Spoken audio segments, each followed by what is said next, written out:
दुश्मन को जान कहते हैं। हम अपनी जान के दुश्मन को जान कहते हैं। मोहब्बत की इसी मिट्टी को हिंदुस्तान कहते हैं, हिंदुस्तान कहते हैं। जो दुनिया में सुनाई दे उसे कहते हैं खामोशी, जो आंखों में दिखाई दे उसे तूफान कहते हैं। जो ये दीवार का सुराग है साहब, जो ये दीवार का सुराग है, चाइना, अमेरिका, पाकिस्तान साजिशों का एक हिस्सा है, मगर हम इसे अपने घर का रोशनदान कहते हैं, अपने घर का रोशनदान कहते हैं।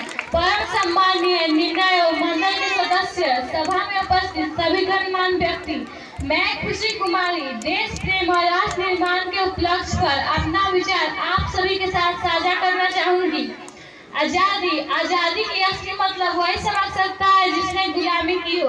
हम सब भाग्यशाली हैं कि हम तो स्वतंत्र भारत में जन्म लिए। यूं तो आजादी की लौ 1857 में ही जल चुकी थी, जो बैसाल बनकर 1947 में हमारे देश को आजाद करवाई।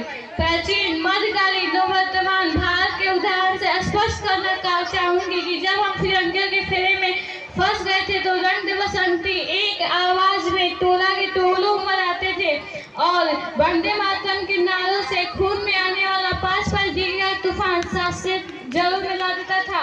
लोग मर जाते थे, मिट जाते थे, फांसी चढ़ जाते थे, वो भी अपना देशभक्ति साबित कर रहे होते थे कि उस दौर की कसौटी थी 165-71 की युद्धों में अपनी सुहाग गवा देने वाली औरत अपनी घर की हालात हो जाती थी कि प्यार भी भरपूर गया, मांग का सिंदूर गया, नन्ही नन्ही हालों की लंगोटियां चली गई, छोटी छोटी बेटियों की चोटियां चली गई, बाप की कमाई गई, भाई की पढ़ाई गई। ऐसा विस्फोट हुआ पता ही नहीं चला कि पूरे जिस्म में बोटियां चली गई।